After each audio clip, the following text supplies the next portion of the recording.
So much Marvel Show, and I'm Paul, and I'm checking in because it's San Diego Comic Con time. And hello to all you lucky people that are there checking out all these cool new action figures. So let's talk today about, on this episode, let's talk today about the Hasbro reveals, Marvel Legends reveals, and there have been a lot, and there have been some great ones. So I'm going to quickly work through some of them and then talk about some of my highlights for it. I'm going to start with this XMen 97, the animated series figures.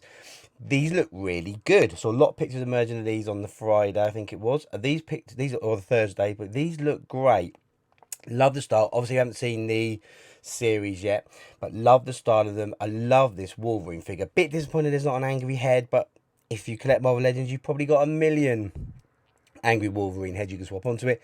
But I do like the look of this one. Very Mayfex looking. I've got to say, I think that's a really cool figure there. The Bishop is excellent. I love that sculpt. The head sculpt is superb. I really like that. So I think that's a really cool looking figure.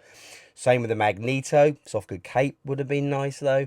And the Rogue looks really cool. I'm pretty impressed with this Gambit, and the Storm is excellent as well. So I'm really quite excited by that range. I think some really good figures there. I love the pack as well, the retro cards for those as well. Plastic is back. I still think they could have done a bit of a better job with the inside of the packaging, but as we're going to see on some of the figures coming up, the packaging, the window packaging is back. I think that's a move in the right direction, but I am a advocate of reducing the plastic, and they really could have copied the Joes in terms of how they do that. Anyway, looking at some other figures. So then we've had some Infinity Saga reveals. We've had some extra figures added to that. So we've had the Iron Man Mark II figure. It's a clear repaint of the Iron Man Mark III figure that we've seen there. Looks okay. I love the Black Widow. This is from the Captain America the Winter Soldier. I think that's very good. That head sculpt could probably work well on the new Black Widow comic accurate Avengers 60th accurate figure. And then we've got a brilliant, really good likeness of Mark Ruffalo as Bruce Banner there. That's really good. I do like that. That's some good bystander fodder there. That would work well for Tony Stark as well if you want to put him in some casual wear. So that is probably a get from me. Then I'm going to talk now about the let's have a look. Where shall I go to next? I'm going to go to a few that were passed for me. So Justice, that's a pass for me. Maybe that's the Quasar Buck, not sure. Looks okay, pass for me on that one. Power Princess, goodness me, they have out Wonder Woman here, so I do love the look of that. That looks really cool. That will go nicely with your Squadron Supreme set, but I am not collecting that Squadron Supreme set. I've been quite disappointed with that set all in so far, so I will not be adding to that. So that is a pass for me, even though it is a great looking figure. That is a pass for me. Then you've got another 2-pack from the Spider-Man animated series. You've got Peter Parker and Smythe. I don't know what is going on with a single elbowed Peter Parker. I know they've got the rolled up sleeves there, but honestly, how can that be? How can that be happening? That's going to be a 53 quid pack. 53 of your English pounds or your American dollars for a single elbowed figure there with very limited accessories. So that is an easy pass for me. I'm not collecting that set because I just think it's too expensive for what you're getting. So that is an easy pass for me anyway. It would have been regardless. I'm absolutely loving this new comic accurate Vision. That update is great. I've got the very original one. I've always had a bit of an issue with the scale of that figure, but this one looks superb. So that is a definite get from me. I'm excited about that one. Then we've gone a little bit meta. We've got Crystar here from the Saga, the Crystar Crystal Warrior, the Saga of Crystar. This is very meta. It's quite interesting. It looks okay. I don't think I'll be getting it. It doesn't particularly interest me. I never read those comics as a kid, but it does lead us to obviously speculate over the fact that is this going to be the start of some of the types of figures where we might get, is it the Micronauts, or is it Rom Space Knight that I know a lot of people would be excited by? And these were licensed characters to Marvel Comics, much like Conan was in the past. And so the licensing for this would be quite interesting. One would be one I'd be definitely all in on. So I did like the look of this Crystal, but I will not be participating in that. Thank you very much. So then we've got a whole wave. So we've got a whole Marvel Knights wave, and I'm very excited about a number of the figures in this wave. So we'll kick it off with a big dog. We'll kick it off with a Chip Zdarsky Daredevil. So this is from his really excellent run. Chip Zdarsky's been the king of Daredevil comics for me for the last few years, and his run with Elektra, where Daredevil, they are fighting the Fist and they take charge of the Hand. And this is a very, very stylized version of that Daredevil with the beard. I love that. It's not, there is a Build-A-Figure wave, it's the minus one, and this one doesn't, we'll talk about in a minute, this one doesn't have a part for that.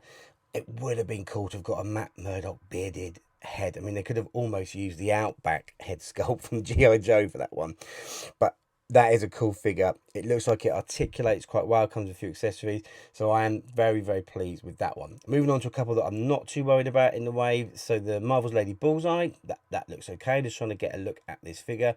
We've got the double elbows, they've got a good fin, but that might be the new Black Widow buck potentially for that one, which it should be, let's be honest. There's no reason why I shouldn't be using that now.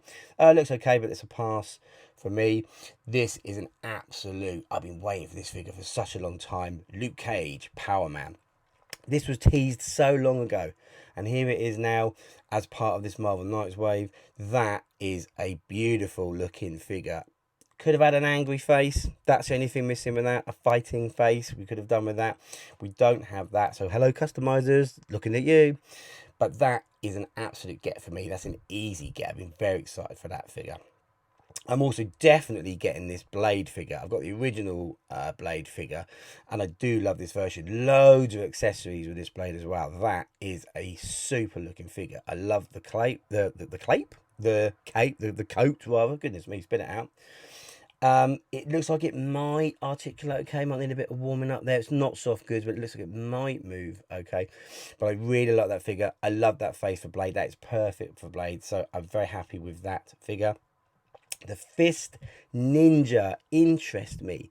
If that's the same body sculpt as the Hand Ninja, then that is going to be poor, because that did not articulate well, and I found that really disappointing.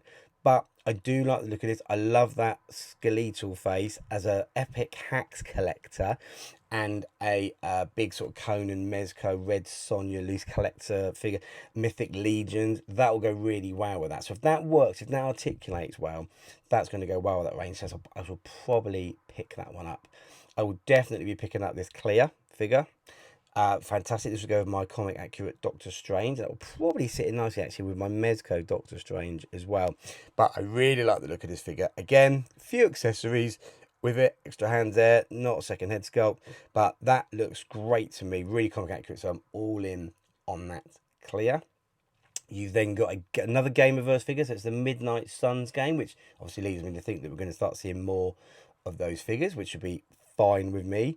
It's another Iron Man. It looks quite good. I quite like this one. I'm trying to look at what body they've used for that Iron Man, but I do like the look of that paint, that color scheme for that figure. I was quite impressed with that when it first came out, so from the comics. So I might pick that one up. I'm not undecided on that. That wave creates the Mindless One Build-A-Figure, and I do really like that. It's very unique, it's very different.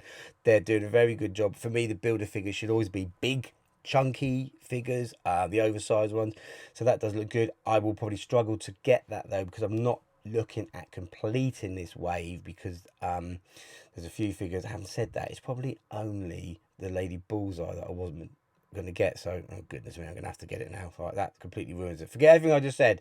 I will be getting the Lady Bullseye by the sound of it to complete that wave. And that's my little review of the Marvel Legends we've had so far. So I think there's some really, really interesting figures there. Most of these are going up for pre-order now, over the next week or so, to come out at Comic-Con and over this weekend. So if you're getting on that, let me know. Drop it in the comments. Let me know which of the figures you're getting. And of course, like and subscribe. And if you are already, thank you ever so much. That's going to be it for me. See you in another episode. Bye for now.